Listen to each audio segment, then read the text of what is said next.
Hey, how's it going, guys? Hey guys. So for our first video, we wanted to introduce ourselves to you guys. I know that I'm a super nosy person, and whenever I start watching someone on YouTube or TikTok, I always want to know more about them personally and understand why they're on YouTube or what they're trying to do. So I thought that would be kind of fun for us to go through our story and how we started the whole homesteading, self-sufficient lifestyle. So our story really started back in 2015. That's when we originally had met each other. Our first date was the day after my 19th birthday. And basically I had been complaining to my mom that I wasn't meeting anybody that I really connected with. And she made me a Match.com profile. And I basically came home from work and she was like, hey, I did this. You should just like play around and see if you meet anybody. And then Dustin ended up messaging me. It worked out, right? It worked out. It worked out. We went to Starbucks, we got coffee. I was, like I said, 19, you were 21. But kind of from when we first got together, it got serious relatively quickly. Yeah, real quick. Right from the beginning, we were like into each other. Oh, I knew I loved you. First time I saw it, I knew. Yeah. I knew right away. And, I'm from a pretty rural area in upstate New York. Gardening was a big part of my family's life. It's something that my grandfather really loved to do, and I have a lot of early memories of just spending time with him in the garden, harvesting things, planting things. It was a really great experience. I remember first time going there, I was like, oh wow, like he kind of lives in the sticks. Yeah. Because I grew up in the suburbs, so living in an environment where we had gardens and chickens and stuff like that wasn't something that I was used to. But it was something that Dustin was able to kind of teach me, and it became a hobby that we enjoyed doing together. Yeah, it's a lot of fun. It's something that I really like to share. In 2016, I graduated from Sage College in Albany.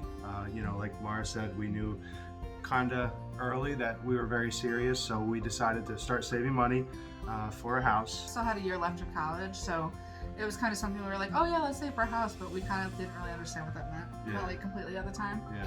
In 2017, I graduated as well. I moved home, got my first job out of college too, so both of us were working, and we both still wanted to buy a house. So that's what we started to do. Knew that our goal was going to be to get something that was a little bit more rural. I remember one night I was just looking on Zillow and Realtor.com and all those things, and we ended up finding this house. So when we went to see the house that we ended up buying, I had our engagement ring in my pocket at the time, and I knew that I wanted to make it something really special, and I wanted it to be a surprise. The fact that the house that we saw ended up being the house that we bought and live in now is something that's pretty special. But it was a complete coincidence. Yeah, it was a total coincidence, not planned at all. 2018 was when we really started making this house more like our home, changing things about it that we didn't necessarily love. Yeah. And we got really into the gardening stuff.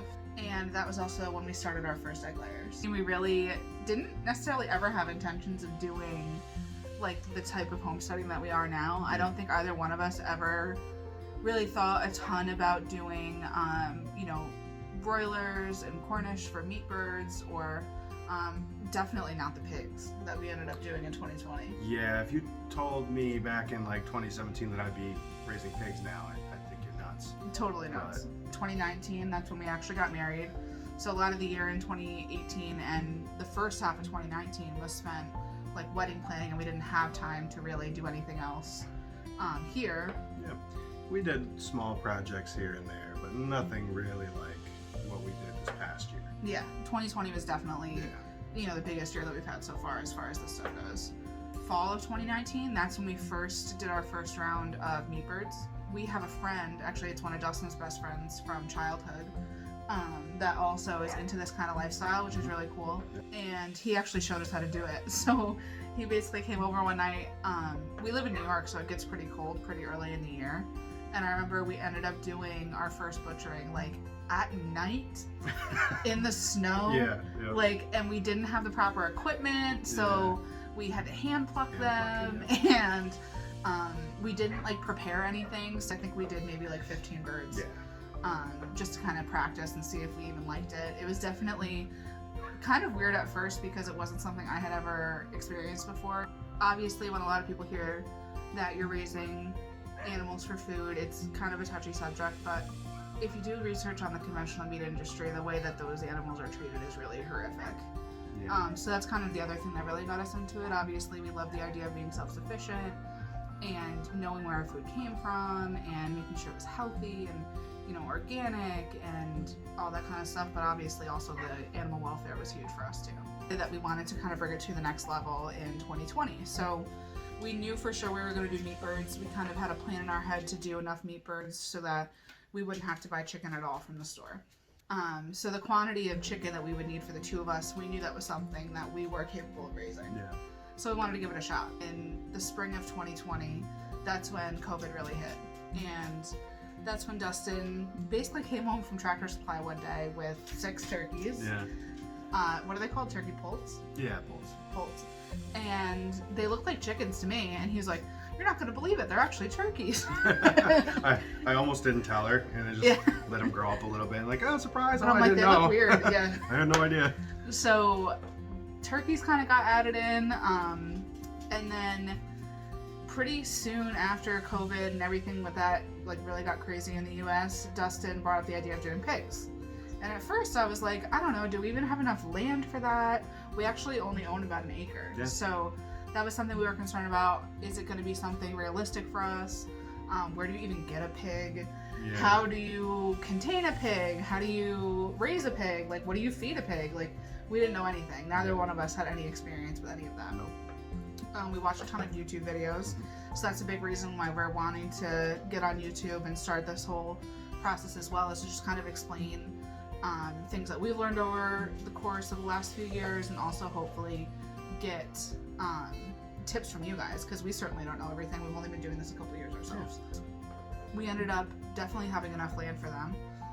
We're lucky that our land backs up to, you know, woods and things like that. We don't have super close neighbors, so that wasn't an issue for us. Obviously, if you live in a more condensed or like suburban area, you wouldn't be able to do it on 1 acre, but with our setup, it was definitely doable, and we ended up raising 2 pigs out to almost 300 pounds a piece. Yeah, they were pretty massive. They were huge by the end of it, and it worked great, and I was like super impressed. So Dustin is definitely like the primary caregiver for all these animals. He's the one who's up every day feeding them.